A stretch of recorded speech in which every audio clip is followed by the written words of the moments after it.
I want to introduce Dr. Stuart Marshall, but first I want to say how excited I am to have Stuart here. He doesn't know this, but last year I was working on an article on Tennessee statehood, and two names kept coming up all the time, looking for secondary sources. Christopher Wray was one, and if you don't know Christopher Wray's scholarship, what a workhorse Christopher Wray is in the history of this region, but so is Stuart Marshall. His name kept coming up, and I kept using his scholarship over and over and over again. And I am just very pleased personally to have Stuart here to get his wisdom in person. Stuart is a visiting assistant professor of history at Sewanee, University of the South. He's published work on revolutionary America that includes a reinterpretation of North Carolina's regulator movement and inquiry of disputed boundaries in the southern backcountry.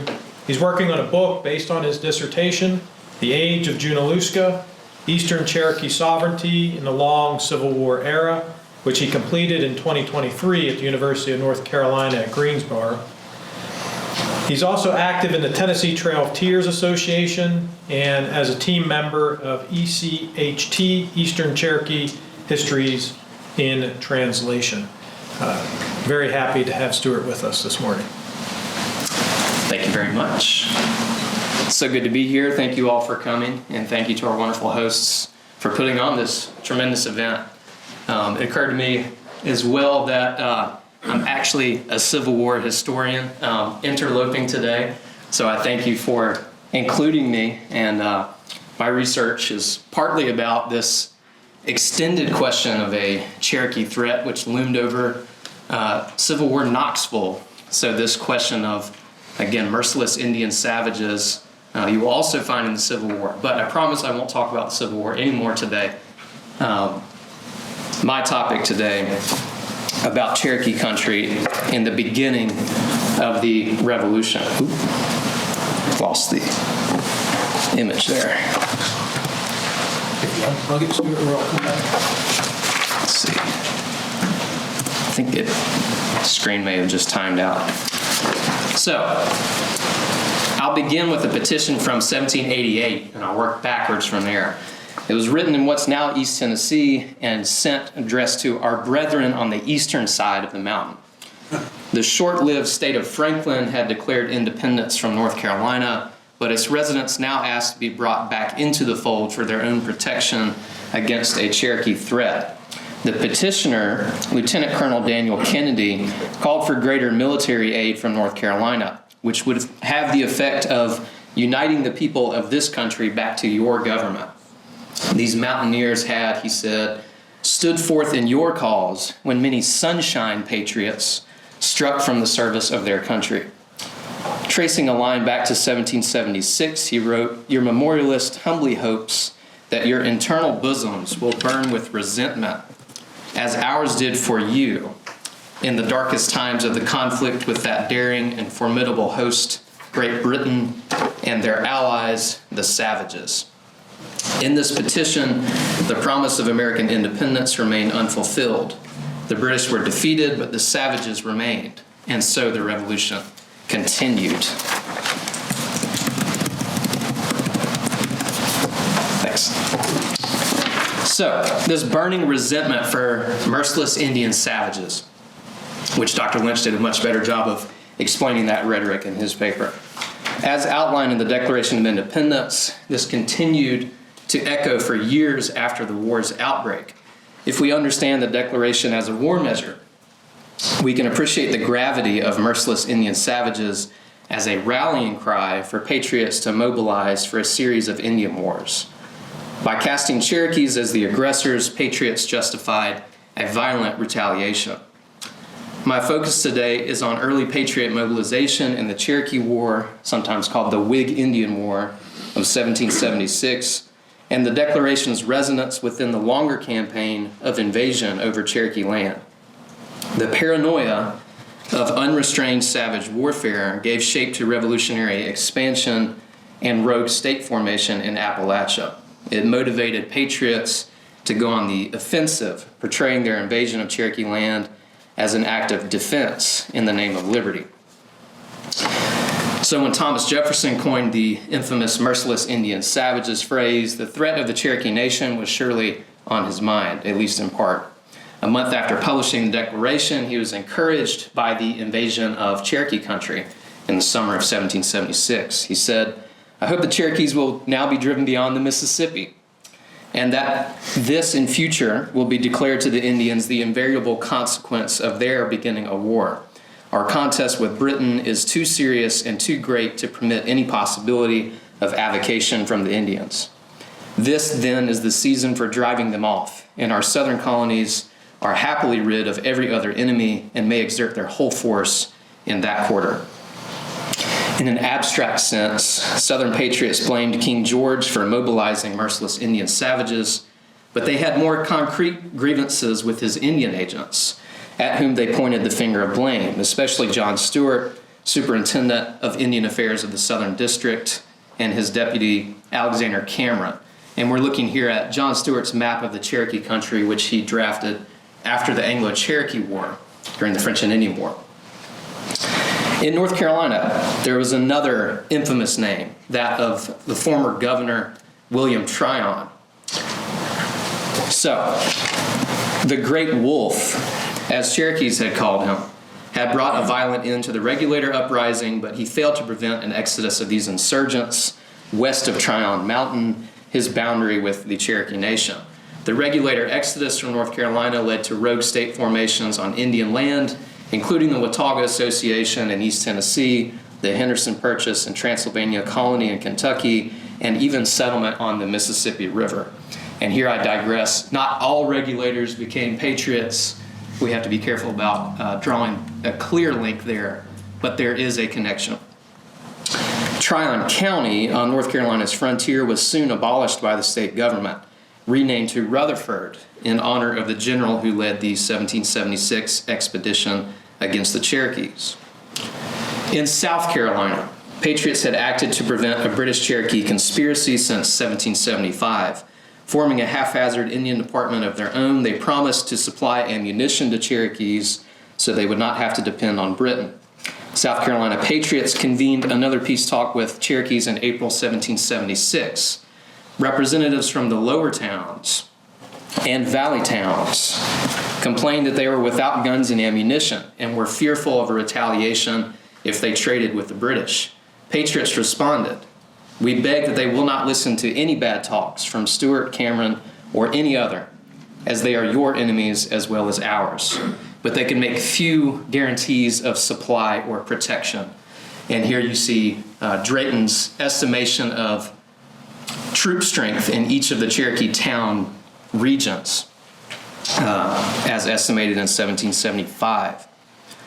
Meanwhile, Cherokees from the Overhill towns in what is now East Tennessee continued to communicate with the British. In the spring of 1776, the Raven of Chota told the British to send an eviction notice to all settlers on the wrong side of the great boundary line drawn by the Great King. The British then sent word to the Watauga Association settlers, reassuring these squatters they maintained it is not the desire of His Majesty to set the Indians on his liege subjects. However, they announced a plan for loyalists and native allies to take possession of the frontiers of North Carolina and Virginia. This message was intercepted by patriots and published, then forwarded to Thomas Jefferson as he finalized his draft of the Declaration.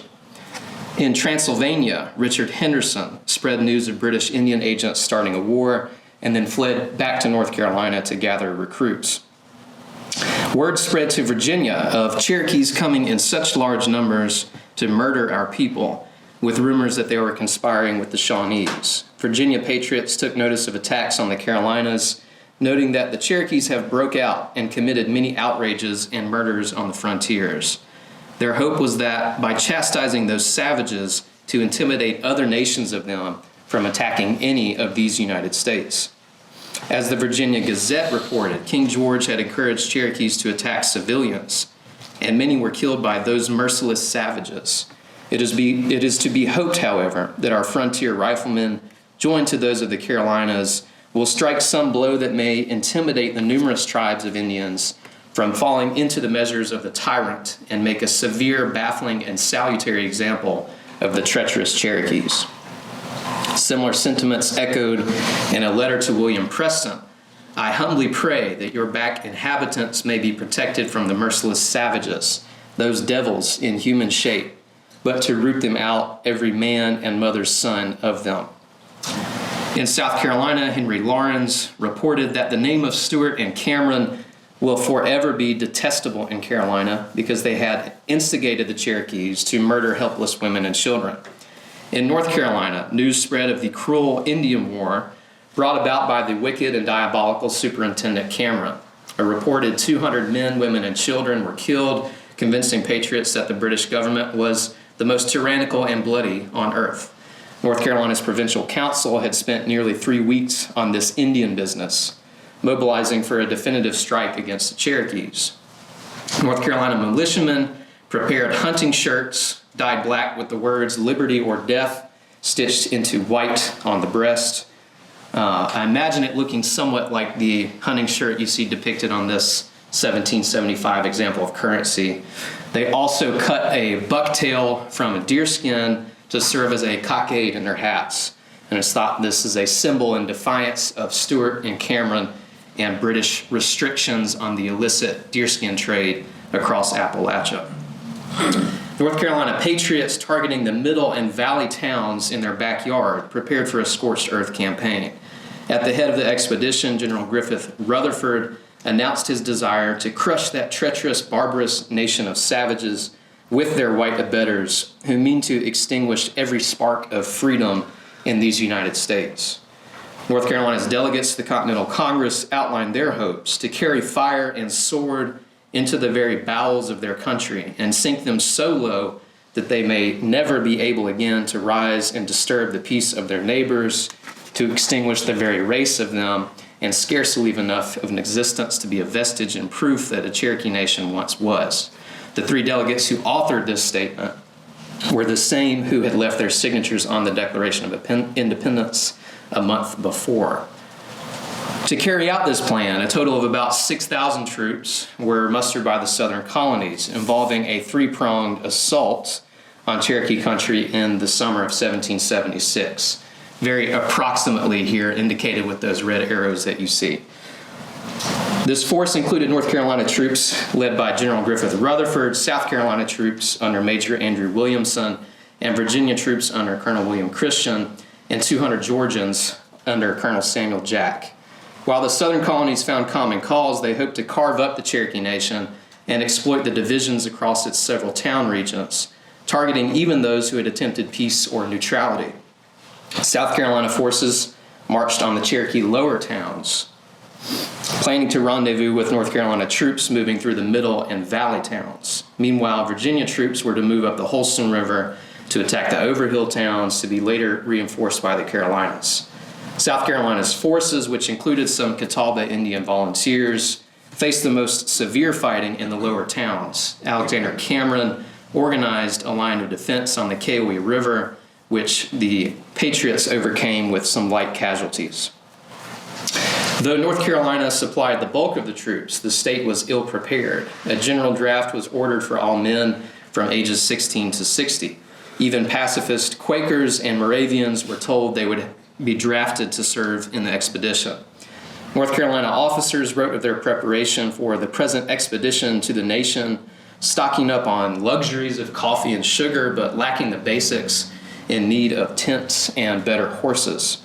Militiamen supplied their own rifles, many of which were in bad shape. As Daniel Bryan remembered in his pension application, he and his father, both gunsmiths, worked for months late into the night, building and repairing rifles in preparation for the campaign under orders of the general. And unaffiliated, but this is one of several incredible examples dating to after the Anglo-Cherokee War of maps of the Cherokee country found on powder horns. This one depicting the middle and valley settlements in what is now North Carolina. Many North Carolina patriots recalled this service when they applied for pensions decades later.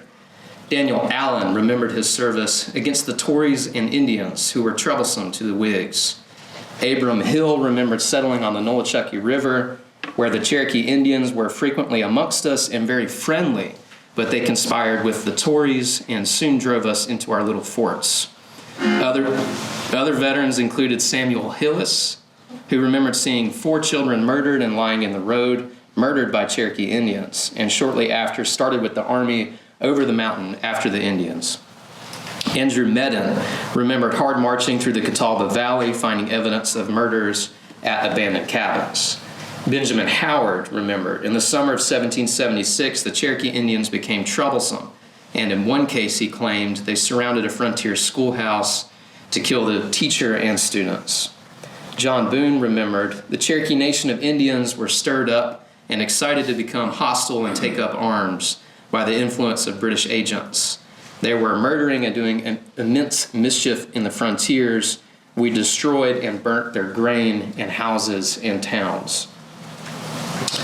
Few veteran pensioners recalled any combat engagements with Cherokees. Instead, for the most part, the lasting impression of the campaign was finding abandoned towns and carrying out the business of scorched earth. Nicholas Horn was 13 when he joined a light horse company with his brothers, his service consisting of burning the houses of the Indians. Samuel Hillis added, "We cut down their corn and used what we wanted and threw the balance in the river. We burnt their town. The army lived upon the sweet potatoes of the Indians." Hillis helped to burn 5 towns, including Cowee, which you see some of those towns indicated here. As James Martin recalled, "We came to some of their towns, which we burnt and cut down their corn, moving from one town as we destroyed it and marched to another." George Bryan recalled that they laid waste to their corn and burnt 14 towns. We spread desolation among them. Isaac Walker reported, "They killed some stragglers and done all the harm to the Indians we could." One soldier remembered passing through the Indian country and killing some of them daily. As Virginia troops approached the Overhill towns on October 12th, a flag of truce was sent out by the Raven of Chota against the orders of Alexander Cameron. By the end of the campaign, patriots had successfully laid waste to the lower, middle, valley, and some Overhill towns, burning at least 36 towns in all. The plunder of these towns sustained the army through its many supply problems. As William Lenore recalled, "We had no government to provide for us, it being before our state constitution was formed. The troops served without any hope of compensation. However, profits from plunder were substantial. At one town, they took 300 deerskins. According to one veteran, the plunder included 100 horses, 90 cows, 25 horse loads of dressed deerskins, along with some prisoners. They captured cattle and horses, which were sold at auction publicly for the benefit of the country.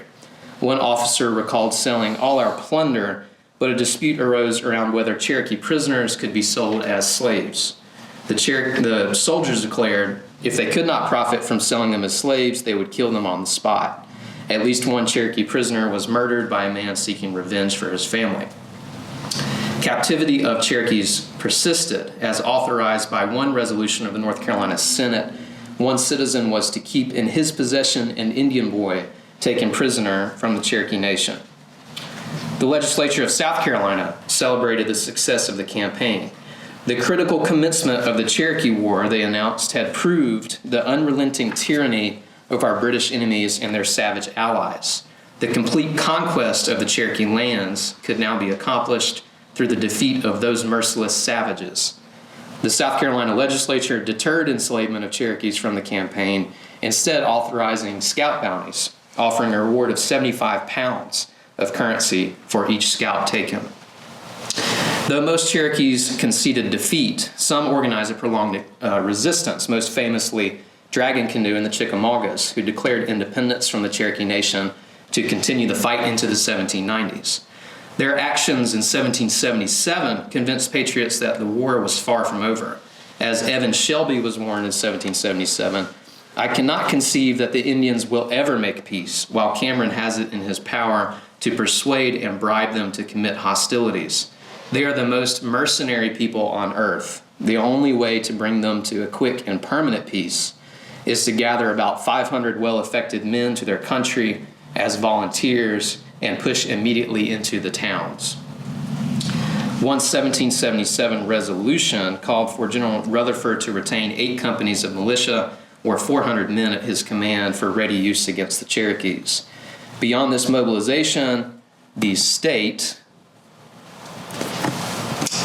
devised incentives for paramilitary action. In the spring of 1777, the state authorized scout bounties in the ongoing Indian War. The act intended to encourage and stir up an enterprising spirit by offering a reward of 10 pounds per scout for an enlisted man and 40 pounds to a civilian. Peace negotiations were made at the Treaty of Long Island on the Holston River in the spring of 1777. The notion of merciless Indian savages loomed over these negotiations, the central question being who was to blame for starting the war and who had violated the rules of warfare. Cherokees denied being the instigators, pointing to decades of violent encroachment. UTK, or Corn Tassel, objected to land cessions, denying that patriots had made any legitimate conquest. And here you see his symbol of a corn tassel where his signature is. He recalled the events of 1776. You marched into our territories with a superior force. Your numbers far exceeded us, and we fled to the strongholds of our extensive woods, there to secure our women and children. Thus you marched into our towns. They were left to your mercy. You killed a few scattered and defenseless individuals and spread fire and desolation wherever you pleased. In reply, North Carolina's representatives turned the blame back on the Cherokees, as the lawyer, Waitstill Avery, pontificated. You began the late war and made the path dark and bloody. Before this war, this power was restrained and kept back beyond the line fixed by the big wolf. But now by making war, you have been the occasion of bringing this power to Watauga and Nolichucky. And one period map of the Watauga settlement there. Here he described revolutionary expansion as a natural consequence of Cherokee aggression. He was willing to admit that Watauga and Nolichucky were illegal settlements, but now they were legitimized. Memories of the Cherokee War of 1776 persisted through the Revolution. In later campaigns, patriots recalled the desperation of the war's outbreak. In a 1781 campaign against Chickamaugas, this provided a surge of energy as described by Arthur Campbell. All the miseries of 1776 came fresh in remembrance, and to avoid a like scene, men flew to their arms and went to the field. A 1782 petition from Burke and Rutherford counties in North Carolina included a list of 50 dead, including women and children, who had fallen victims to the rages of the savages, being killed in their usual barbarous manner. They asked for support to secure the frontiers, further asking for exemption from militia service elsewhere. This issue resurfaced repeatedly, including in one court-martial, which described the revolutionary trend. Quote, many persons have agreed to turn out and fight the Indians and have refused to go and fight the British troops.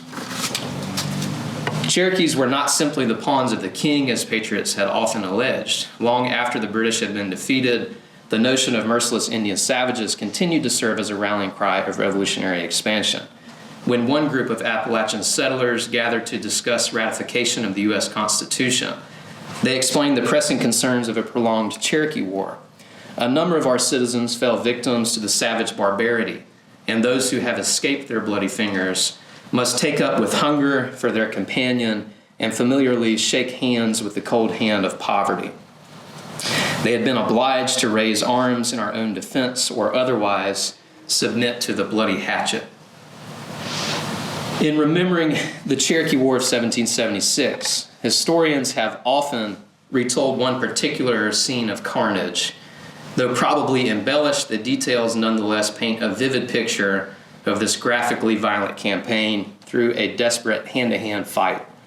Quote, a stout Indian engaged a sturdy young white man who was a good bruiser and an expert at gouging.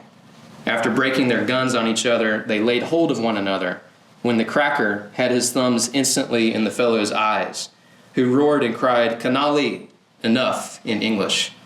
"Damn you," says the white man, "you can never have enough while you are alive."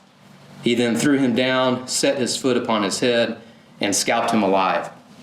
Then took up one of the broken guns and knocked out his brains.